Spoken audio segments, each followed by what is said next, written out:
Blowing of trumpets. That's the lesson for today. Sent down from the elders. And if we can,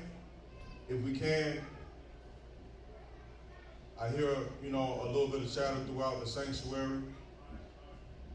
It's the Most High's word is about to come out on the high holy day. We learned in Sirach that he said some days above others. Come. So let's respect that. And also the word that we're getting, this lesson that we're getting sent down from the elders. Come. Blowing of trumpets. Deacon Yar, can you start us off with the intro commentary? Every year, we have a feast of blowing of trumpets. Every year, we have a feast of blowing of trumpets. Go ahead. Thank the Most High, we have been given the proper days for the feast and can take this time to remember the significance of the past feast. I think my first Passover was on a Tuesday. I'm going to say that again. All right. Because I don't know if we really understand it here and if we're in the spirit right now. My first Passover was on a Tuesday. Because we had no idea about the Most High's true calendar. God, I'm on the phone with Elder Fernell, Elder Nathanael, who's over Orlando, pretty much Florida. It's March of 2010, and I'm with the brother who baptized me. He's no longer here. And we're trying to figure out when the full moon is and when the new moon is. That was before we had the right calendar. Before we had the Phoenician. My name was Ariel back then. Right? But we have the right calendar. We have the right days. We are in line with the heavens, like Bishop Amoth told us last week. Go ahead.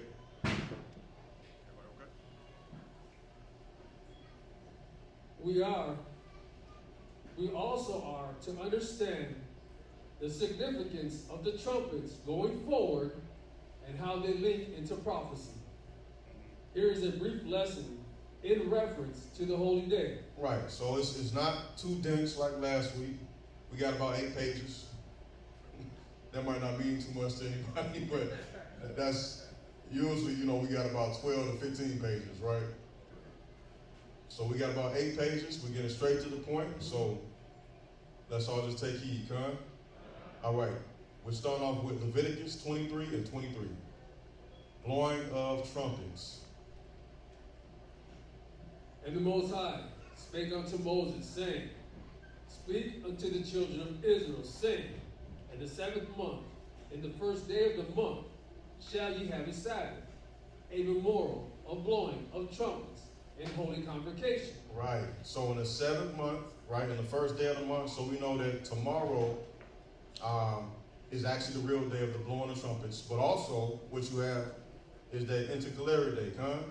So we're moving into the fall season. So it's a triple Sabbath, if you will, right? Go ahead. Leviticus 23 and 25. Ye shall do no servile work therein. Ye shall do no servile work therein. And we learned about that in great detail last week, about what's that's going into ceasing from our own works. Right? Go ahead.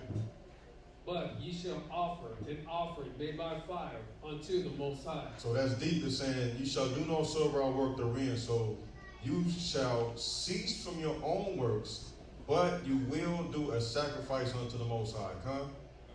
Let's get this commentary.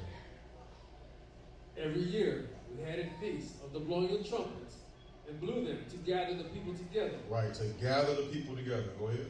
These trumpets were also used in time of war and to signal the movement of the community in the wilderness. Right, so the trumpets were all about an alarm or a signal when movement is supposed to happen. Right, so let's get Numbers 10 and 1.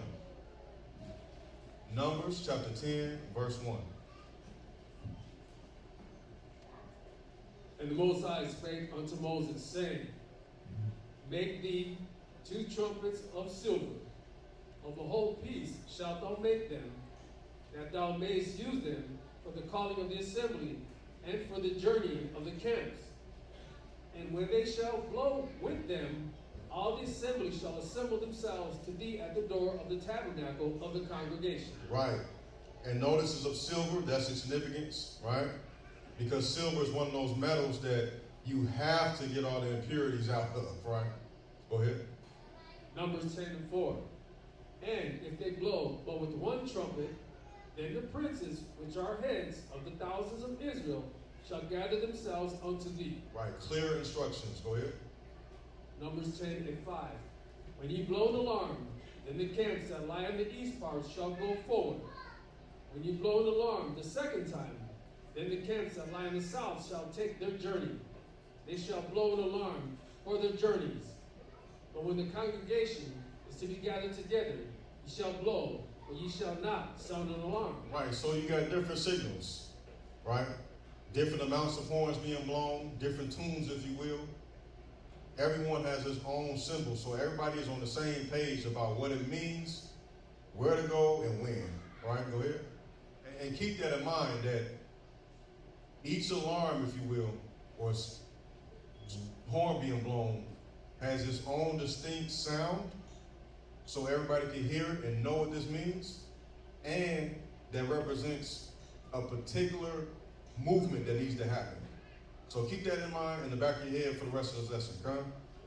Go ahead. Numbers chapter 10, verse 8. And the sons of Aaron, the priests, shall blow with the trumpets. Right. So the sons of Aaron, the priests, shall blow with the trumpets. And that's deep in itself. You got holy priests blowing the trumpets. Go ahead. And they shall be to you for the ordinance forever throughout your generations. And if ye go to war in your land against the enemy that oppresseth you, then ye shall blow an alarm with the trumpets. And ye shall be remembered before the Most High your power, and ye shall be saved from your enemies. Right, and ye shall be remembered. We got verse 10. Also in the day of your gladness, and in your solemn days, and in the beginnings of your months, ye shall blow with trumpets over your burnt offerings. Right, so that'll be signifying today, right? The beginning of your months and your solemn days, and solemn meaning more important than the rest, right? Go ahead. And over the sacrifices of your peace offerings, that they may be to you for a memorial before your God. I am the Most High your power. Right, so let's get the commentary. These things had purpose within the community. Right, they have purpose. It wasn't just random noise being blown. It had a distinct sound with a distinct purpose, and keep that in the back of your mind. Go ahead. However, today some of us blow the trumpets in commemoration of those ordinances. Right. The trumpets function as a sound to gather the people or warn them of an impending war. We also are commanded to warn the people today. Right, so here it is, right? When we're keeping this thought in the back of our minds, it says, we are commanded to warn the people today. Go ahead.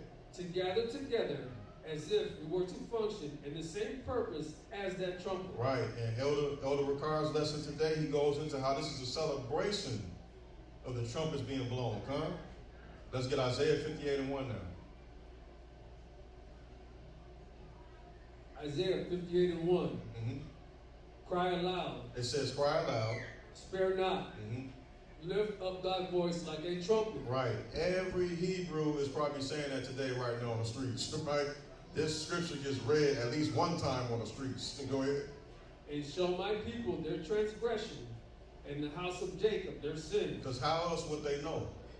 Because now we're moving into we're going into a phase of spiritual movement, right? Being directed spiritually. So we have to know what our sins are. We have to know what is right and what is wrong, and where we fall in between with that, right? So it says, cry aloud and spare not. Lift up thy voice like a trumpet. And of all people not to spare not, it would be Isaiah, because he was, what's the word? I might say it wrong. Is it heckled or heckled? He was mocked, right? He was mocked his whole time delivering prophecy. So it says, spare not. Lift up thy voice like a trumpet, and show my people their transgressions. Our people in that time, they said, what transgression? Right? Go ahead. Now we want to Hosea chapter 8 and verse 1. And I will say this, as I see the brothers coming in and being shown their seats, I would say, thank you everybody. Let's give yourselves a hand, right? Because the things we put in place is for a reason. And it's making the usher's job that much easier. Come? Everybody's able to flow in with peace, I hope, right? And get guided to their seats swiftly and efficiently, I hope, right? But it all starts with us signing up with the forms. And there's a particular brother I'm going to talk to today. He's probably outside because he's the one who inspired me to make sure we send our reminders, and he signed up this morning. But anyway, that's a whole other point. Don't want to put nobody on blast. Hosea chapter 8, verse 1. Set the trumpet to thy mouth. He shall come as an eagle against the house of the Most High. Right. Set the trumpet to thy mouth. It might sound like common sense, but that's the purpose of a trumpet. However, it's a situation where the trumpet is lying somewhere collecting dust, because nobody wants to speak the word of truth right now with Hosea in his time. And same thing right now. Set the trumpet to thy mouth. Go ahead. Because they have transgressed my covenant and trespassed against my law. Right. So, Elder Ricard said today that we have the daughters of Zion reflecting their humble, meek spirit, and we got the men who are humble and meek, but they are austere when it comes down to implementing the Most High's laws, statutes, and commandments in their house. And that's how I gotta be. It says, set the trumpet to thy mouth, he shall come as an eagle against the house of the Lord, because they have transgressed my covenant and trespassed against my law. We stepped out of bounds. Now we gotta come back, right? Let's get the commentary. We are to alert and make a distinct sound in the ears of our people. A distinct sound. Not motivation, not prosperity, not new age, not believe in yourself, right? Whatever the case. Not Islam, not Buddha, not yoga. It has to be a distinct sound in the ears of our people. We can't soften it up and butter them up, thinking that, hey, if we have, you know, a social club meeting and, you know, a boys and girls club, and then we'll start the gospel in that way through the back door. It doesn't work that way. Right now, right? We got some toys for tots situation, and then no, spare not. It has to be a distinct sound in the ears of our people. Why? Because we are stiff-necked. And guess what? We get used to it, and we love it. We embrace it. A stiff neck does what? It stays. It does not move. Go ahead. So that they know the way to go. So that they know the way to go. Because there's a lot of options right now. It's a lot going on right now. It's a lot. It's a lot of ways somebody can get lost in the shuffle. Go ahead. That distinct sound is the true word of the Father. It is the true word of the Father. Go ahead. Which is the doctrine of Christ brought forth. Which is the doctrine that Christ brought forth.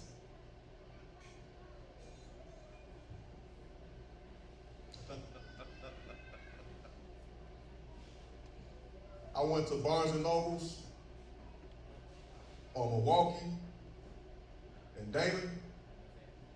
I don't even know why. You know, like Sodom and Gomorrah. I told my wife, like, yeah, it was nice building inside. I tried to butter it up, but it was like, I know I'm never going back to that one. It was Sodom and Gomorrah. It's like, but that's the norm. That's the norm. Hebrews 10 and 1. So it's a lot that people are getting mixed up. This is a lot. It's a lot. So there has to be a distinct sound with the gospel. And we can't spare. Because look at our own lives when we try to spare it. When we try to rationalize with our own minds and our own hearts. And where did that get us? So let's get Hebrews 10 and 1. For the law, having a shadow of good things to come. For the law, having a shadow of good things to come. We went over this last week. Go ahead. and not the very image of the things, can never, with those sacrifices which they offer year by year, continually make the comers thereunto perfect. Right. Well, here's going to explain why. For then, would they not have ceased to be offered? Because that the worshippers, once purged, should have had no more conscience of sins. Right. It should be easy math. If the sacrifices was perfect, it's easy math. You only need to do it one time if it had the power to transform you, to transform your mind and transform your heart. But all it was doing was you're paying the penalty, right, to still be in good legal standing with the Most High. That's all that's doing. That was the legal requirement for your sins to be covered. Just like we said last week, the legal requirement to stay in good legal standing, to have a good driving record, is to pay the ticket. If you don't, you're in trouble. Go ahead. Hebrews 10:3. But in those sacrifices, there is a remembrance again made of sins every year. Every year. Go ahead. For it is not possible that the blood of bulls and of goats should take away sins. It's not possible. Blood can atone or cover sins and keep you in good legal standing with the covenant with your God. Just like how, hey, money could pay the fine, or a little bit of time in jail could, make you in good standing to pay the price. But somebody's mind and heart can still have a criminal mindset. Doesn't change anything. Still got a criminal mind, a criminal heart. You just, hey, I'll just suffer the punishment real quick. I can get over it. I'm tough. Right? Hey, it's only $1,000. I'll find a payment plan. It's all good. I'm still going to speed and drive recklessly and drink and drive. I don't care. Right? It doesn't change the mind or change the heart. Go ahead. Hebrews 10:5.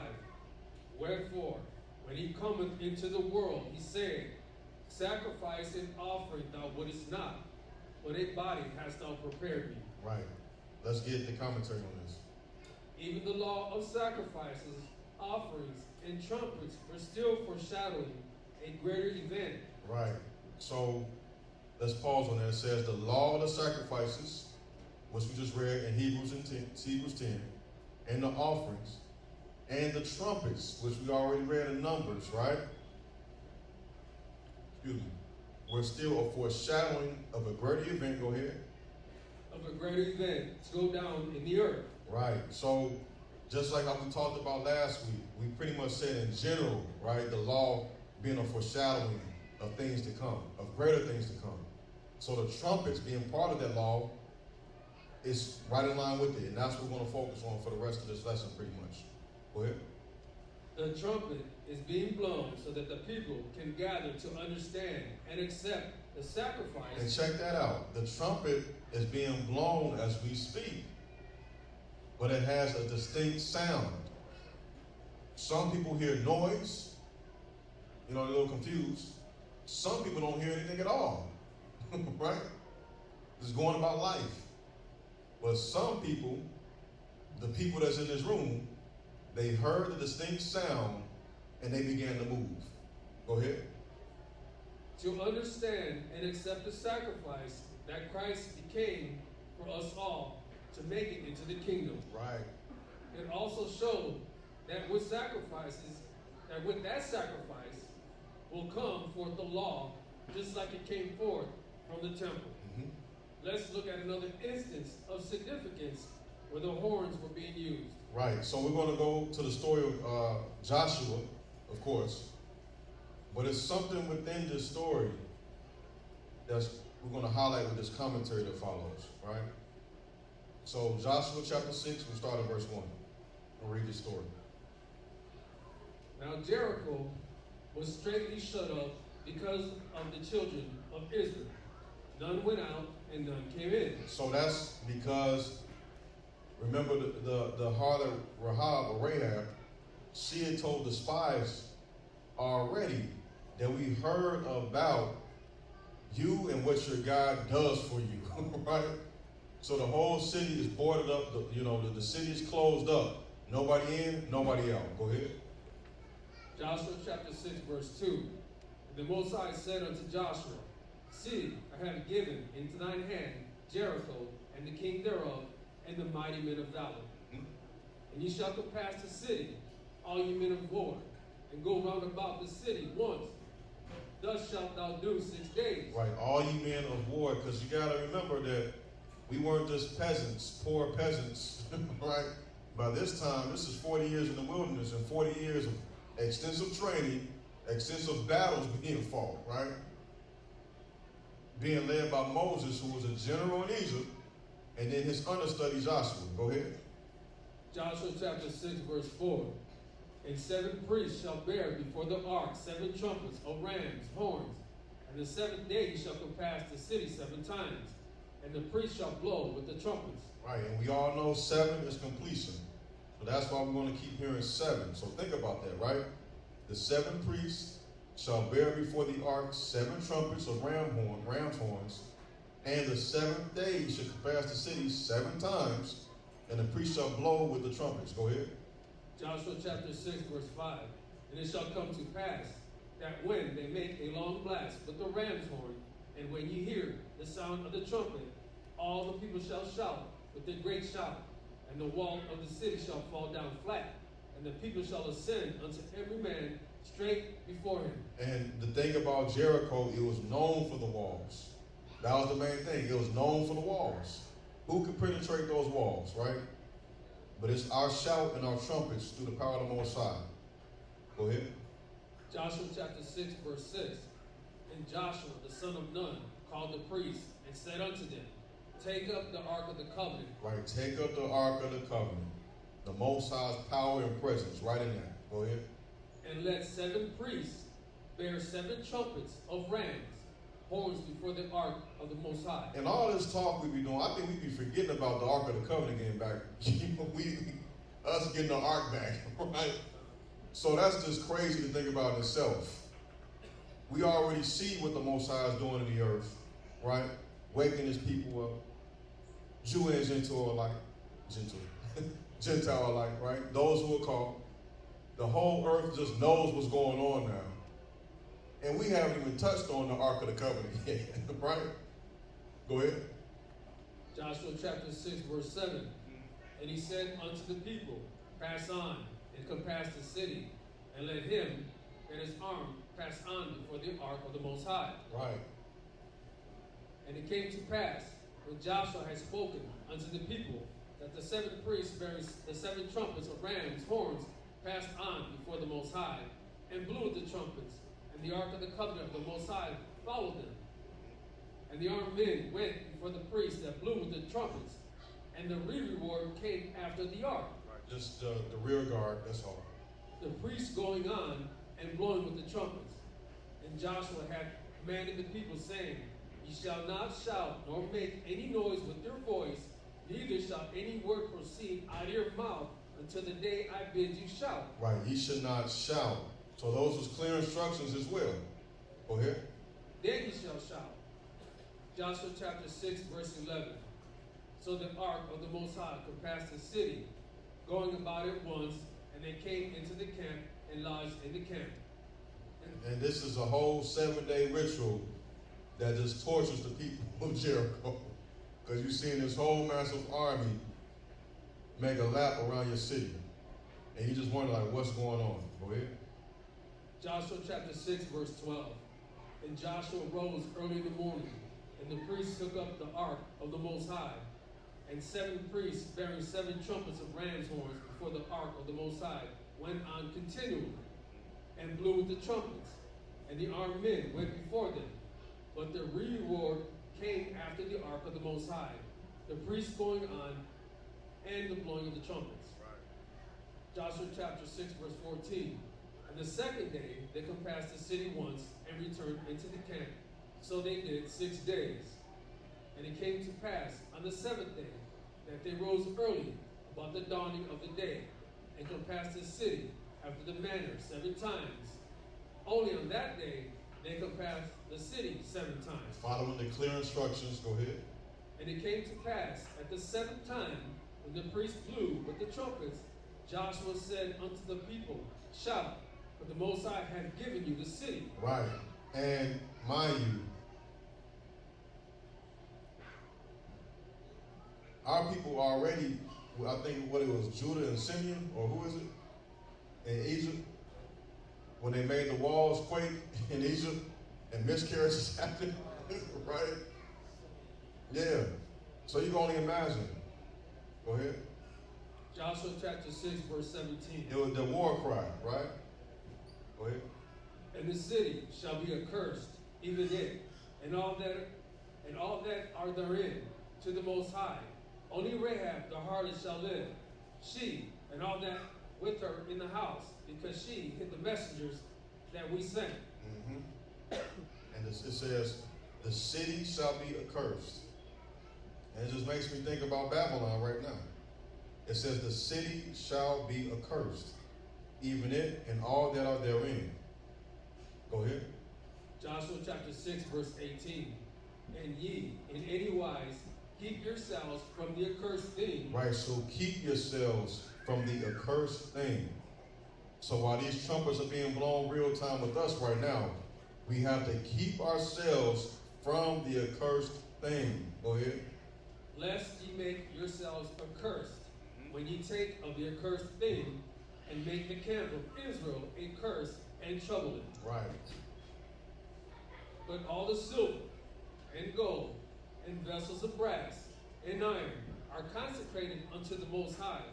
They shall come into the treasury of the Most High. So the people shouted when the priests blew with the trumpets. And it came to pass, when the people heard the sound of the trumpet, and the people shouted with a great shout, that the wall fell down flat. The wall fell down flat. And Jericho was known for that wall. Go ahead. So that the people went up into the city, every man straight before him, and they took the city. They took the city, and let's see what they did. Go ahead. And they utterly destroyed all that was in the city, both man and woman, young and old, and ox and sheep and donkey, with the edge of the sword. Everything. Go ahead. Joshua chapter 6, verse 22. And that got to show you how the Most High didn't want any ounce of anything from Jericho to seep out. And it's crazy because, hey, you have these great walls, so it was almost like a containment situation, right? You got these great walls that you think that it's supposed to represent your might, but it's these walls that's going to contain the virus that's inside of you right now. Go ahead. Joshua chapter 6, verse 22. But Joshua had said unto the two men that had spied out the country, Go into the harlot's house, right, and bring out thence the woman and all that she had, as ye swear unto her.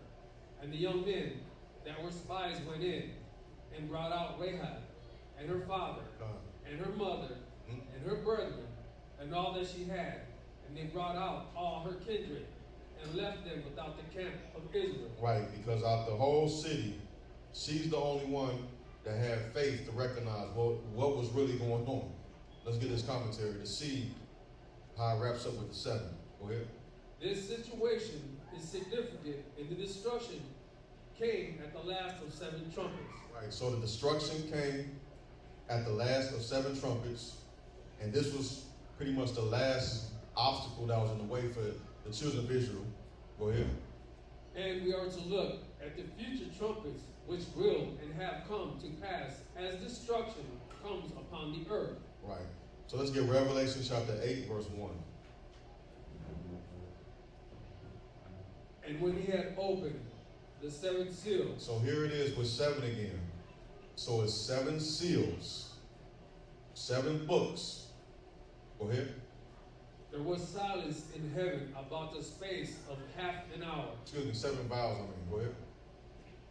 And I saw the 7 angels which stood before the Most High, and to them were given 7 trumpets. Right, so not only is there 7 angels to break 7 seals, but they're also given 7 trumpets. Let's get the commentary. The angels, which were 7 in total, had 7 trumpets, which brought forth the impending destruction upon the earth from the spiritual realm. Right, because just like how the Most High has trumpets or alarms to signify our movement, the Most High has trumpets to signify the spirit realm's movement to exercise His will on earth. Can everybody understand that? So it's not like the trumpets being blown is just some mystical, poetic thing. It's no, they have alarms and trumpets as well to signify their movement. So let's get Amos 9 and 8. Behold, the eyes of the Most High Power are upon the sinful kingdom. They are upon the sinful kingdom. And what, excuse me, what was the sinful kingdom? Trick question. Who? That's why it's a trick question. Us. The eyes of the Lord are upon the sinful kingdom. Because the prophets didn't go to other nations to prophesy against them, except for Jonah, right? They were sent to us to talk to us, like, what's going on? Go ahead. And I will destroy it from off the face of the earth, saving that I will not utterly destroy the house of Jacob. Right, there you go. Not utterly destroying the house of Jacob. Go ahead. Saith the Most High. Amos 9 and 9. For lo, I will command, and I will sift the house of Israel among all nations. I will sift the house of Israel among all nations. And it's going to explain what he's talking about. Go ahead. Like as corn is sifted in a sieve, yet shall not the least grain fall upon the earth. All the sinners of my people shall die by the sword. All the sinners of my people shall die by the sword. However, people think they can sin and just keep sinning, right? Well, you don't have to pay the price. Go ahead.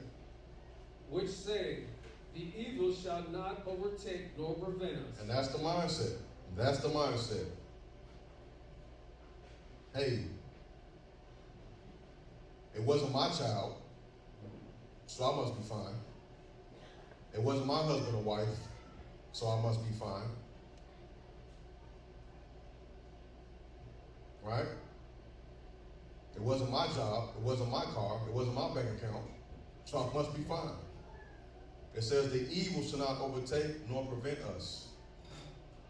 So all the destruction, they still think that it has nothing to do with them. And it's not going to prevent them from doing what they want to keep doing. Let's get Zechariah 4 and 9. The hands of Zerubbabel have laid the foundation of this house. His hands shall also finish it. Right. And thou shalt know that the Most High of hosts has sent me unto you. Who have despised the day of small things. For who have despised the day of small things. This is a lesson in itself, but I don't even go down the rabbit hole. But don't despise, especially when it comes down to the Most High's work, don't despise the small things. Meaning, don't despise or look down upon the small beginnings of something. Don't look down upon it. Because with the Most High, hey, he's always going to start with something small that's considered nothing according to the world. Go ahead. For they shall rejoice and shall see the plummet in the hand of Zerubbabel with those 7. Right, with those 7. So he's saying don't despise the small things, because at that time, all you had was the foundation. That's all you had. So if you can imagine, right, the wood frame or maybe the foundation being poured, that's all they had going on at that point. So he's saying don't despise it. Why? Because the eyes of the 7 are looking upon it. Go ahead. They are the eyes of the Most High, which run to and fro through the whole earth. Right.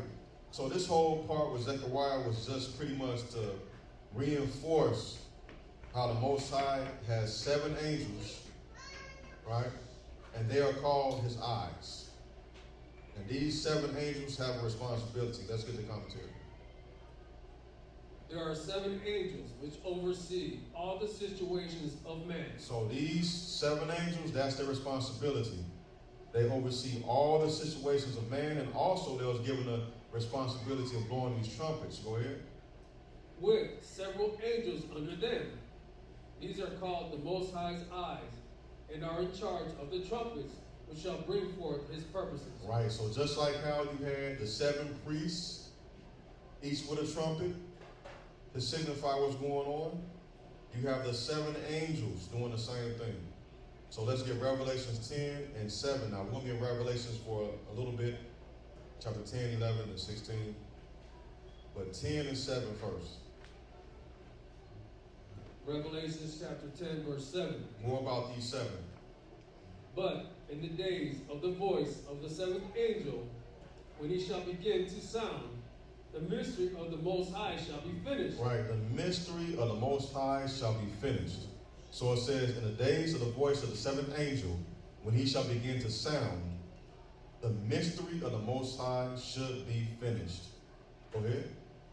As he had, And when I, not to just keep harping on Barnes and Nobles, but whenever I go to Barnes and Nobles, I float around a little bit, but I'm always curious to go to the religion section because I just want to see how close is the witch stuff and the tarot stuff, right?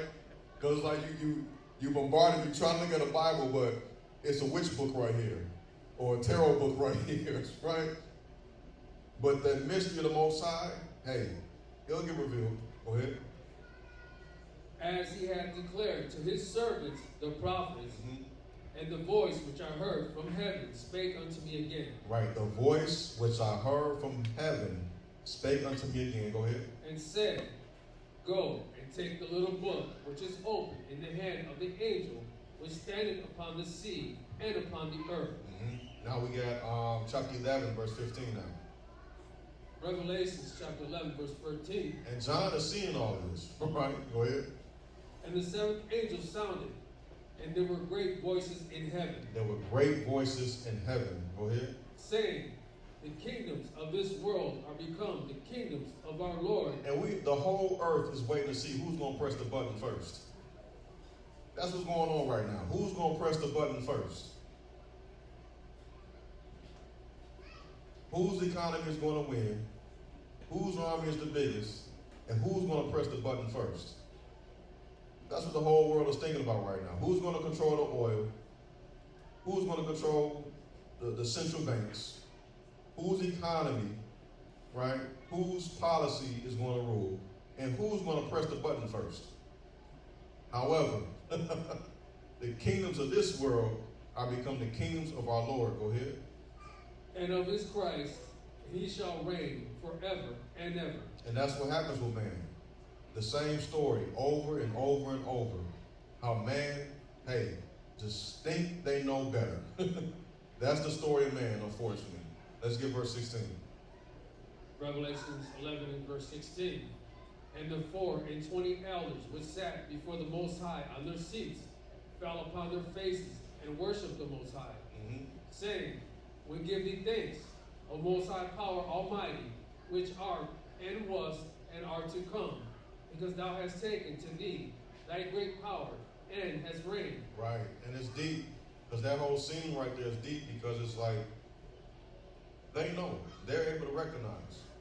It's us on earth still, on this plane, whatever you want to call it, it's so hard for us still to recognize the power of the Most High.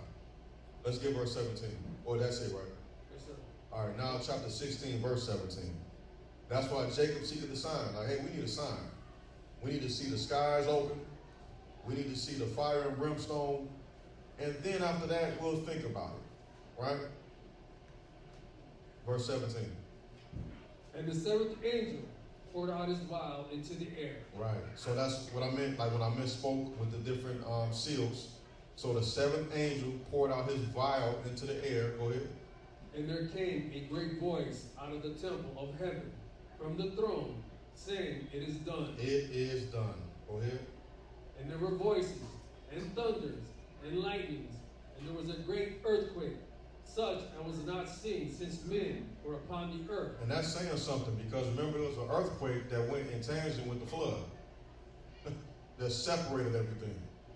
Go ahead. So mighty an earthquake and so great.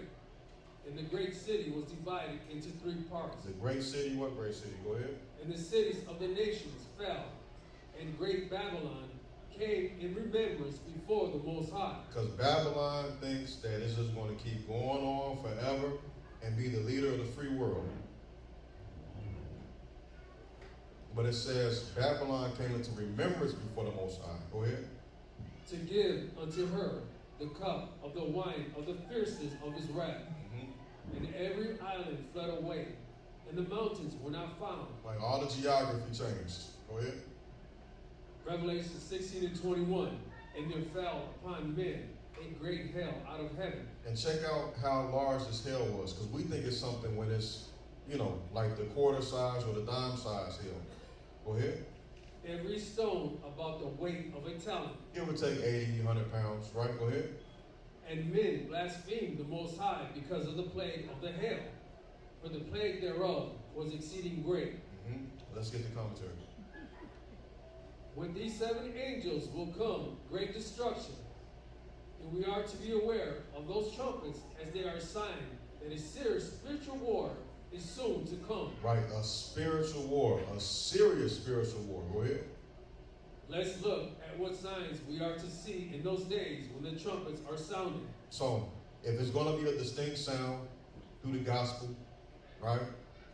If it's going to be a distinct sound with the trumpets about the destruction, those who can see should be able to see clearly what's going on. Let's get Isaiah 27:13. And it shall come to pass in that day that the great trumpet shall be blown, and they shall come, which were ready to perish in the land of Assyria, and the outcasts in the land of Egypt, and shall worship the Most High in the holy mount at Jerusalem. Yeah. We got some commentary? So, with the finalization of these trumpets, there will be a great deliverance of the Most High's people that are left upon the earth after the great destruction to come. Right, so it's always doom and gloom for the unrighteous.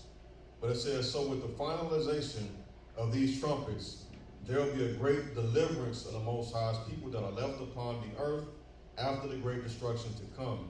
And that's what a lot of people who are not in faith, right, who are in the flesh and really don't know what's going on, period.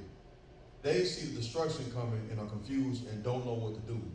But those who are of the faith, they know it signifies the great deliverance. So we're going to get the Apocalypse of Baruch and then Matthew 24 to close this out.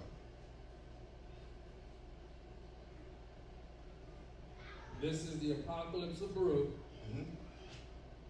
chapter 27. And I think it's also, what is the second Baruch as well? But we got the Apocalypse of Baruch. Go ahead. And he answered and said unto me, in 12 parts is that time divided. And it's once again the Most High, he changes not. So just like the earth, period, is broken up into 12 parts, the destruction of the earth is going to be broken up into 12 parts, right? And how we tell time is broken up into 12 parts. Go ahead. And each of them is reserved for that which is appointed for it. Verse 2. In the first part there shall be the beginning of commotion. So in the first part, there shall be the beginning of commotions. Where you get your rioting from, your protesting, right? The uprisings, the social uproars. Go ahead. And the media spin on it. That's another part of it as well. Go ahead. Verse 3. And in the second part there shall be slayings of the great ones. And in the third part, the fall of many by death. Right. And the elders didn't went into plenty of detail with this third and fourth one. Go ahead. And in the fourth part, the sending of the sword. And in the fifth part, famine and the withholding of rain. So it says in the fifth part, I'm sorry because it's numbered, but I'm looking at the verses. That's what's going on. In the fourth part, the sending of the sword. And in the fifth part, famine and the withholding of rain. Go ahead. Verse 7. And in the sixth part, earthquakes and terrors. Verse 8, wanting. Verse 9. And in the eighth part, a multitude of specters and attacks of the Shaddim. Right. And it's deep because I was watching something, these random things that just pop up on YouTube feed. They're building some mega city in the Middle East somewhere. I think where is it? Saudi Arabia, right? Where it's like miles and miles long. but it's high as well, and it's supposed to be just some mega city.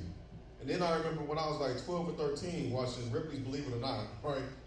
Talking about the mega cities, and now they're actually building them, and you just think like this is supposed to be, you know, man's, I don't know, ingenuity, whatever the case is. No, they know that it's going to come to a point where you got to live in some, what I'm looking for, some, not megatropolis, but that's what it is, but like, what's the word I'm looking for?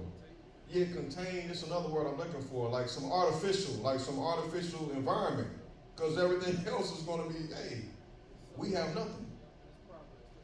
Right, and it's progress. It's human progress, but in reality, we have nothing. So we got to live in these biodomes or whatever the case, right? Go ahead. Verse 10, and in the ninth part, the fall of fire. And in the 10th part, rapine and much oppression. Right, rapine and much oppression. And if that's not what's going on right now, just what you call pure, unadulterated hatred. Hatred, crime, variance, envy, strife, the whole nine. That's what's going on. Go ahead. Verse 12. And in the 11th part, wickedness and unchastity. Wickedness and unchastity.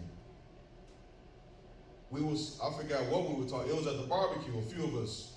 We traded tactics on how we deal with movies. I'm like, hey, yeah, my tactic is I pause it and I put the cursor all along the movie to see what's coming up. So there's no surprises. I go on Google and type in, I don't know, what's the movie? Mission Impossible, right? Mission Impossible, I don't want to say the word, but you can find whether it's adult scenes in the movie. If you just type in, anybody want to know, just come and see me after class on what I type in. But you'll know what to expect. Because hey, everything is about sex now. Everything. It's a I don't know, a coffee commercial, right? It's a coffee ad. It's crazy, right? Go ahead. Verse 13. And in the 12th part, confusion from the mingling together of all those things aforesaid. So the mingling together of all those things aforesaid. Go ahead. For these parts of that time are reserved and shall be mingled one with another and minister one to another. For some shall leave out some of their own and receive in instead from others. Yeah. And some shall complete their own and that of others. So that's when the real confusion starts to come in, right? When you thought you had a grasp on this and you're watching the trend, okay, this is where the world is going right now. But then something out of left field comes. Like, wait, I thought we was dealing with this political war, but now we got famine. What's going on? Now we got natural disasters. What's going on? Go ahead. So that those may not understand who are upon the earth in those days, that this is the consummation of the time. Consummation meaning the ending. Go ahead. It's complete. Nevertheless, whosoever understandeth shall then be wise. Right, and I had a conversation with somebody, and they're into the whole conspiracy situation, and they understand clearly that something is coming. You know, they're expert on the whole space situation, on how there's this unexplained mass and light on its way to planet Earth and should be here by 2033. I'm like, you just explained our academy. Come on in, right? Go ahead. However, what's the scripture in Isaiah? Was it Isaiah? I think. No, Amos. All the sinners of my people shall die by the sword, which say, the evil shall not overtake nor prevent us. So yeah, something in space is out there, but hey, they've been lying about space this whole time. Right? They don't know what's going on up there. Let's get the commentary. So these are the real trumpets. So these are the real trumpets. It's deep. I know my mind kind of bounces back and forth. Don't worry, it's almost over. But It's like we don't care. People just don't care. We can see the fire coming out the sky, but no, I want this and I need this anyway. Because the fire is still up there. It's not on me yet. Right? As it gets closer, I'll straighten up a little bit if I want to. That's how people think. That's how people think.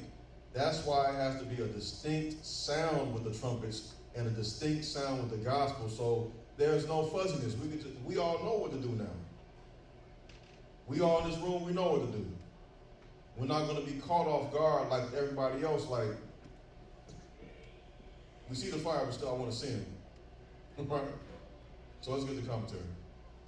So these are the real trumpets, and their signs to look for, as the wise will see them and prepare themselves. The wise will see them and prepare themselves. And that's what it's all about. Like, granted, we have a play-by-play. I don't want to say that, right? Because I'm going to stick my foot in my mouth. We know prophetically what's going to happen, but we don't know exactly on this date the president of this country is going to do this, the president of that country is going to do this particular dollar is going to do that. We don't know that. So what can you do? Because this is where stuff gets overwhelming for folks and like, I don't know what to do. Let me get a gun, right? Let me get a knife. Let me get food. Let me give up, right? What can you do? You can be prepared. Focus on what you can focus on. That's all you can do. Focus on what you can focus on and what's feasible for you in your situation. Come on. Whatever is feasible for you with your skill set and what you have with your resources, make that happen. Come on. Because trying to worry about what's going to happen in 2033 when you're not even consistent in doing the basics, don't even get caught up in that. Deal with what you call feasible. If you know you can start with emergency fund, and that's within your you know you can be consistent with that, fine. If you know you can start a little garden on your porch, fine. If you know you can start researching things in some martial art, fine. Do what's feasible that you have control over, come. If you know there's a certificate that the Most High is leaning you towards, like, okay, this sounds pretty good. I like the way this sounds. This gels with my way of thinking, and I can see how this could contribute to the body and contribute to me and my family. Then get that certificate then, come. Because otherwise, you'll be looking at that same certificate a year that went by.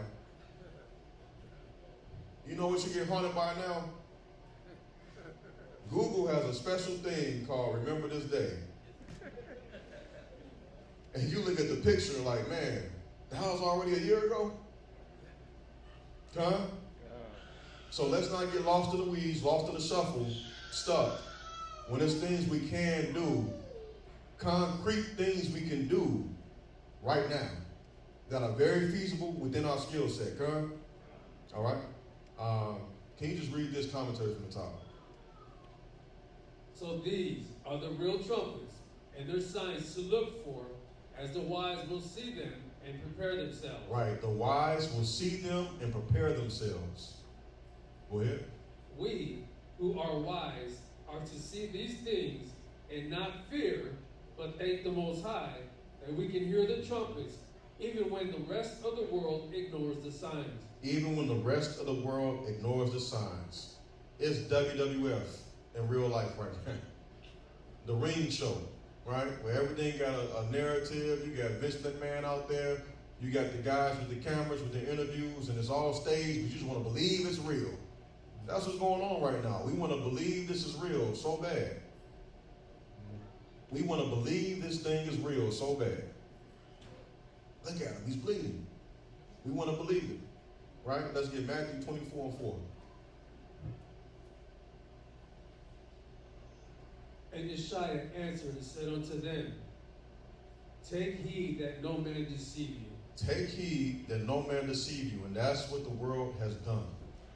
That's what Babylon has done through Hollywood, through media, through just their indoctrination, period, on how life is supposed to be lived. It says, take heed that no man deceive you. And Christ is specifically talking to his disciples because he's warning them about what's going to happen once he leaves this earth. Go ahead. Matthew 24:5. For many shall come in my name, saying, I am Christ, and shall deceive many. And that happened back then. And it's going to continue happening now. Go ahead. And ye shall hear of wars and rumors of wars. See that ye be not troubled. Right, ye shall hear wars and rumors of wars. See that you be not troubled. You got, before the ceasefire had even became official, they already had a name for it. I was like, okay, they got a name for this, the 12-day war. They already got a name for it. They already got the media spin for it. Go ahead. For all these things must come to pass, but the end is not yet. But the end is not yet. Verse 7. For nation shall rise against nation, and kingdom against kingdom. And there shall be famines, and pestilences, and earthquakes, in diverse places. So in the midst of nation against nation and kingdom against kingdom, you'll have famines, pestilences, earthquakes, in diverse places. Go ahead. Matthew 24:8. All these are the beginning of sorrows. So all these are the beginning of sorrows. Go ahead. Then shall they deliver you up to be afflicted. They shall deliver you up to be afflicted. And that happened to the disciples in the book of Acts. Go ahead. And shall kill you, and ye shall be hated of all nations for my name's sake. Right, and ye shall be hated of all nations for my name's sake. You got to think about it. The deacons went over some of the history about how the believers of Christ, they had to get identified, so they began to get labeled as Christians. We gotta find a label on this rogue fanatic group that's causing trouble in Rome, right? Go ahead. Matthew 24:10. And then shall many be offended. Many, not a few. It says many shall be offended. Many shall be offended. That's deep in itself. So in these last days, many shall be offended and not be able to get over it.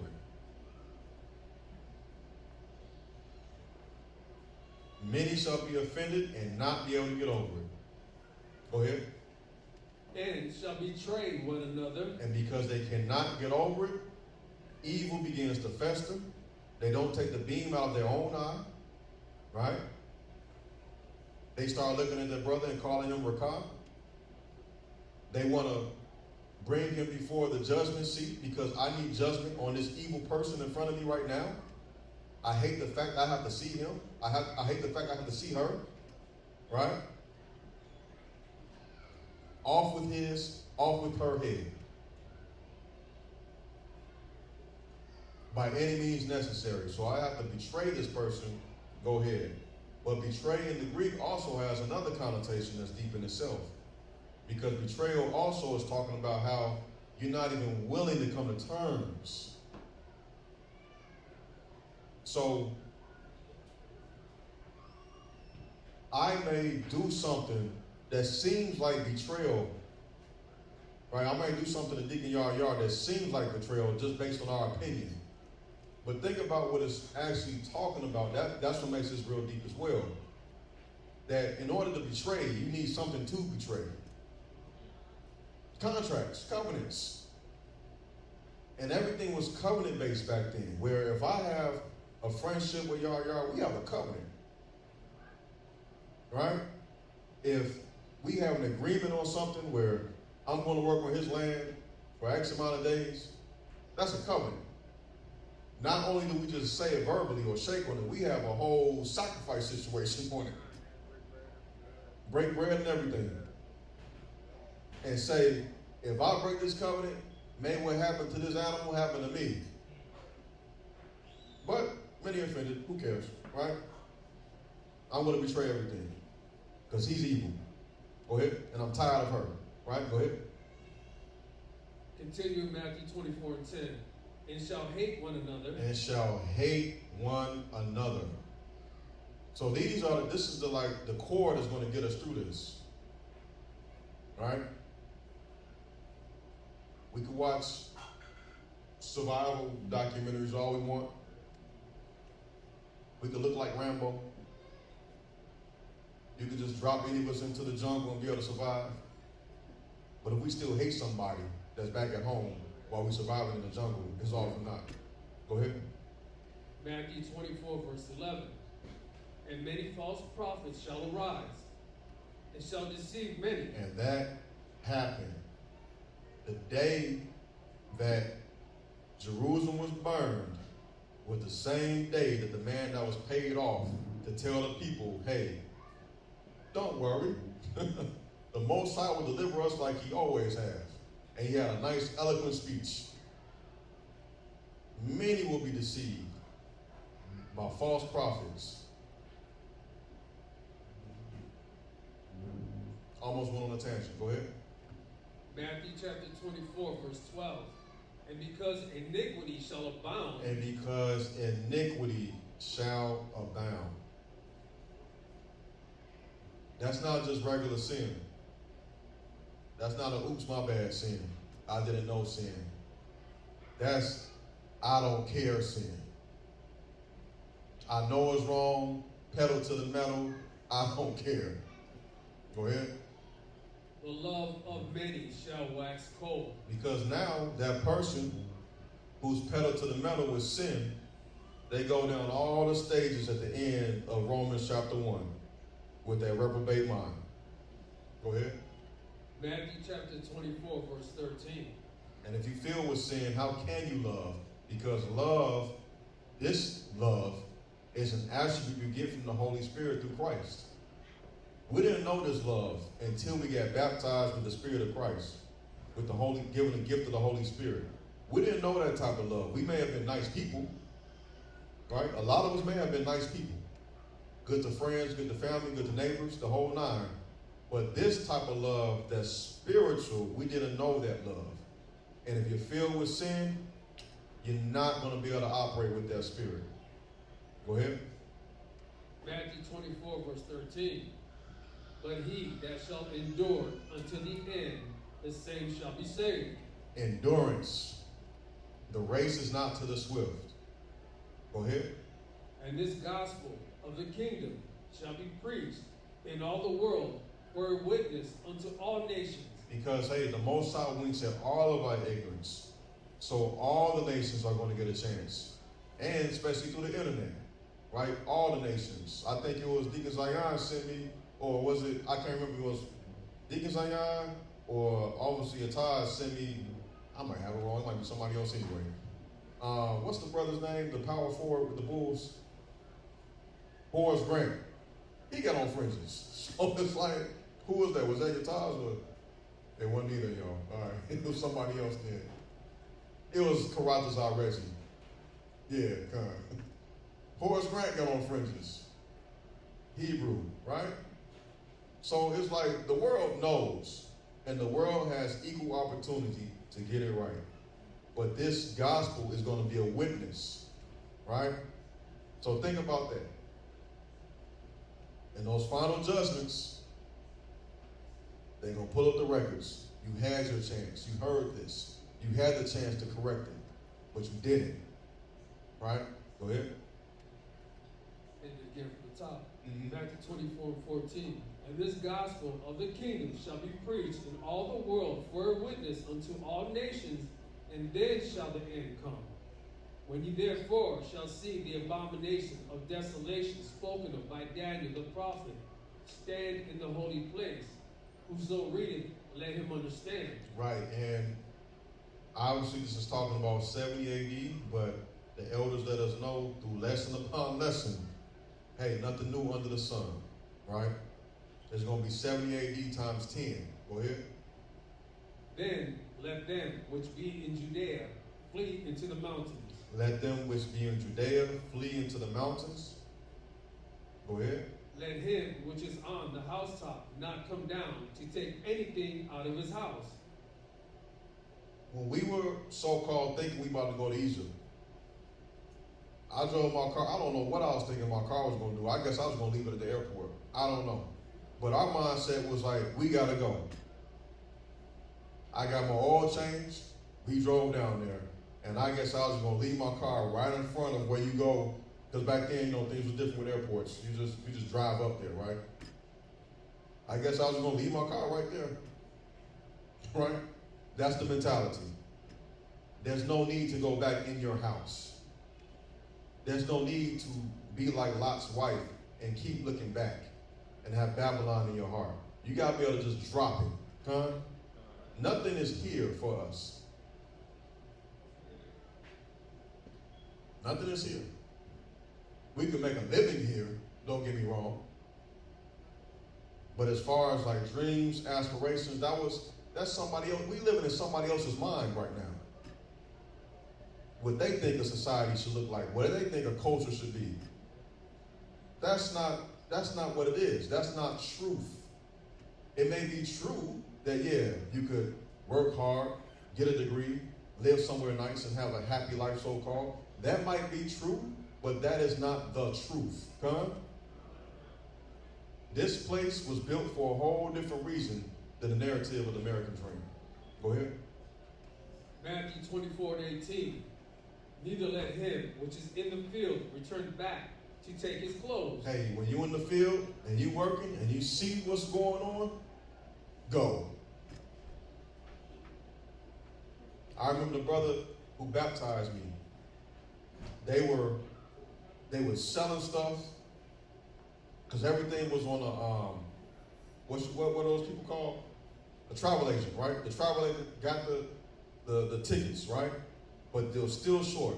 So everybody's selling stuff. Everybody's selling everything. The brother said to me, he was like, man, exhaust everything.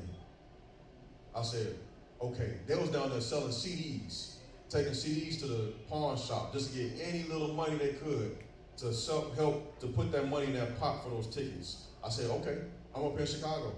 What can I do? He said, exhaust everything. That was the mentality. Because in our mind, it was done. Go ahead. Matthew chapter 24, verse 19. And woe unto them that are with child, and to them that give suck in those days. But pray ye that your flight be not in the winter, neither on the Sabbath day. Pray that your flight be not in the winter, neither on the Sabbath day. Because guess what? In the winter in Jerusalem, it's heavy rain. Where can you travel? And on the Sabbath day, everything is closed, and you're not supposed to be traveling anyway. You're going to get stoned, if anything, right? It's already the law. And look what happened with the Maccabees, that situation. Everybody was trying to follow the Sabbath day, and they just became easy pickings. Go ahead. Matthew chapter 24, verse 21.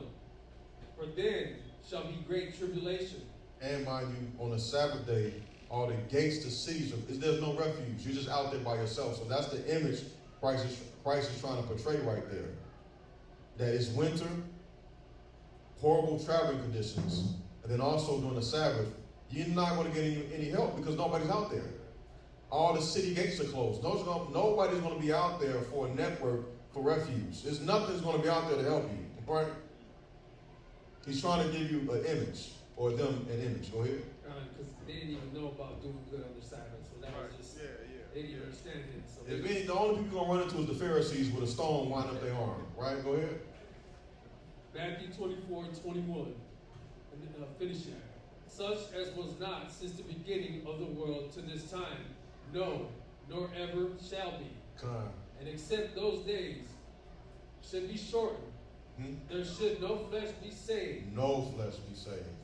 But for the elect's sake, those days shall be shortened. So you got to appreciate the truth that's been given you, because it's for your sake that the Most High decided to shorten time to begin with. So we got to understand how important we are to the Most High. Come.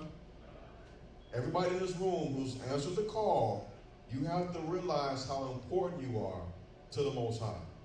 Go ahead. Matthew 24, verse 23. Then, if any man shall say unto you, Lo, here is Christ, or there, believe it not. Right. For there shall arise false Christs and false prophets, and shall show great signs and wonders, insomuch that if it were possible, they shall deceive the very elect. Exactly, and that's what you had. You had, because when it says false Christ and things like that, it's not like he's saying false people trying to impersonate me in particular. He's saying there's going to be people who's going to try to impersonate the role of the Messiah that's prophesied about, right? The chosen man, and that kept happening over and over. It's a small story about it in Acts, right? Go ahead. Matthew chapter 24, verse 25. Mm-hmm. Behold, I have told you before. Wherefore, if they shall say unto you, Behold, he is in the desert, go not forth. Behold, he is in the secret chambers, believe it not. And that's how you get these different doctrines, these different fringe doctrines. Like, no, the truth is over there. The truth is over there. It's not going to be secret, right? Go ahead. Matthew 24 and 27. For as the lightning cometh out of the east, and shineth even unto the west, so shall also the coming of the Son of Man be. Right. So Christ is telling his disciples, you don't have to believe any false prophets. Why? Because when I come back, it's going to be crystal clear. Go ahead. Matthew 24 and 28. For wheresoever the And this is how crystal clear is going to be when I come back. Read that from the top. Go ahead. Matthew chapter 24, verse 28. For wheresoever the carcass is, there will the eagles be gathered together. Right. So it's so crystal clear. Everybody understands that if you see a bunch of birds gathered, right, they're gathered for a reason. It's crystal clear. Go ahead. Matthew chapter 24, verse 29. Immediately after the tribulation of those days shall the sun be darkened, and the moon shall not give her light, and the stars shall fall from heaven, and the powers of the heavens shall be shaken. And then shall appear the sign of the Son of Man in heaven. And then shall all the tribes of the earth mourn, and they shall see the Son of Man. So, I just thought about, it says, and then shall appear the sign of the Son of Man in heaven, and then shall all the tribes of the earth mourn. But it's supposed to be flowers, rainbows, unicorns, singing and dancing, holding hands. All us holding hands and run around in a little circle, shuffle around in a circle. That's the image we've been fed through Sunday school and on up about what it's going to be like when Christ returns. Right? But here it says, all the tribes of the earth shall mourn. Why are they mourning? Go ahead. And they shall see the Son of Man coming in the clouds of heaven with power and great glory. And he shall send his angels with a great sound of a trumpet, and they shall gather together with his elect. So that's the key right there, verse 31. And he shall send his angels with a great sound of a trumpet. Go ahead. And they shall gather together his elect from the four winds, from one end of heaven to the other. Right, so let's get the commentary. So the signs are clear. The signs are clear. And we are in those days that Christ spoke of, and of that gathering of the elect, which shall undergo a great change. A great change. Let's get Psalms 81 and 1, then we'll end it with 1 Corinthians. To the chief musician unto Gideon a psalm of assault. Sing aloud unto our God, our strength. Make a joyful noise unto the God of Jacob. Right. Take a psalm and bring hither the timbrel and the pleasant harp with the psaltery. Blow up the trumpet in the new moon. It says, blow up the trumpet in the new moon, which is what we're doing right now. Go ahead. In the time appointed on our solemn feast day. Our solemn feast day. Before the truth, we would have just, hey, we don't know what it's talking about, but it sounds good, right? It's songs. Blow up the trumpet in the new moon in the time appointed on our solemn feast day. That's what this feast is. It's referencing this feast. Go ahead. For this was a statute for Israel and a law of the God of Jacob. This he ordained in Joseph for a testimony when he went out through the land of Egypt, where I heard a language that I understood not. Mm-hmm. I removed his shoulder from the burden. His hands were delivered from the pots. Right, let's get the commentary. The trumpet is also a sign of great joy. Right, because the destruction is only for the wicked. Just like how the elders always want us to know that hell was not created for us, right? It's just how it says in Proverbs, hell will never be full because man's covetous, right? I'm paraphrasing a little bit. It was never meant for us. It's because man covets. Hell was supposed to be an open and closed situation, not just stay open and keep expanding itself. Not our original purpose. So like the trumpet, it's supposed to be a sign of great joy and feasting. That's what we're going to do. Go ahead. The trumpet is also a sign of great joy and feasting to represent our deliverance. Right. Just like we were delivered from servitude in Egypt, we are once again beginning to be delivered from our mental and physical slavery. And what did they ask for in the wilderness? That first generation they got wiped out. They said, this man Moses brought us out here. Right? They said, let us go back to Egypt where we ate cucumbers and melons and fish freely. They had it twisted. Because nothing was free there. You guys are making brick without straw now, right?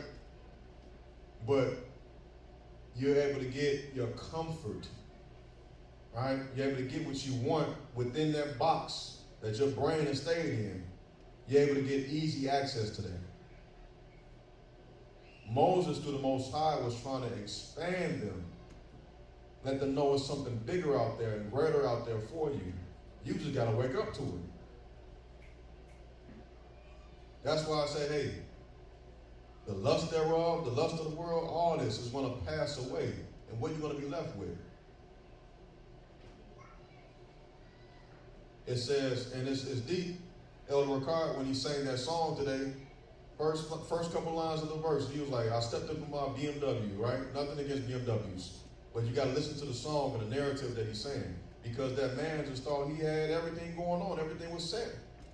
He achieved this, whatever his thing was, right? He achieved it.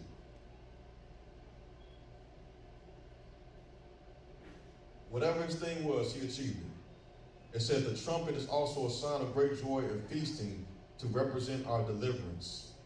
Just like we were delivered from servitude in Egypt, we are once again beginning to be delivered from our mental and physical slavery right now. But if Babylon taught people to have carnal longings and carnal desires, and they have a system set up where if you just apply yourself, hey, you can make anything happen here. I was talking to a Ukrainian guy yesterday. Thursday. Right? He's talking about, America. I'm like, I understand. I didn't want to insult the man because the way he was explaining the Ukraine situation did sound horrific. But this is what Babylon has done to make it just, hey, the land of freedom. Come here, change everything. Right? And yeah, it's horrific things going on in other places of the world. However, Babylon is the cage of every hateful bird. So that's the trick right there. That's the devil's trick. I'm going to give you this opportunity, but I got your soul as well. Right? I got your mind. I got your heart. 1 Corinthians 15 and 15. Now this I say, brethren, that flesh and blood cannot inherit the kingdom of Ahia. Impossible. Just like how If you don't have the right paperwork, hey, try to show up somewhere and see what happens. Go ahead. Neither doth corruption inherit incorruption. Right. Behold, I show you a mystery. We shall not all sleep, but we shall all be changed. So here it is with that mystery again. It says, behold, I show you a mystery. We shall not all sleep, but we shall all be changed. That's all. Go ahead. 1 Corinthians 15 and 52. Mm-hmm. In a moment. In a moment. Go ahead. In the twinkling of an eye, at the last trump. That's how fast it's going to be. In the moment, in the twinkling of an eye, in the last trump, right, we will be changed. Go ahead. For the trumpet shall sound, and the dead shall be raised incorruptible, and we shall be changed. Right. Just like how when things happen on the world scale and everything just changes, like, man, yesterday it was like this, but today, after this earthquake, everything has changed. After this so-called terrorist attack, everything has changed, right? It's going to be the same thing where everything is just going to change in that instant with that last trump. Let's get the final commentary. Pray that the Most High find you worthy to see those days and hear those trumpets clearly and endure. Happy Feast of Blowing the Trumpets. All right, all praises. Happy Feast of Blowing the Trumpets.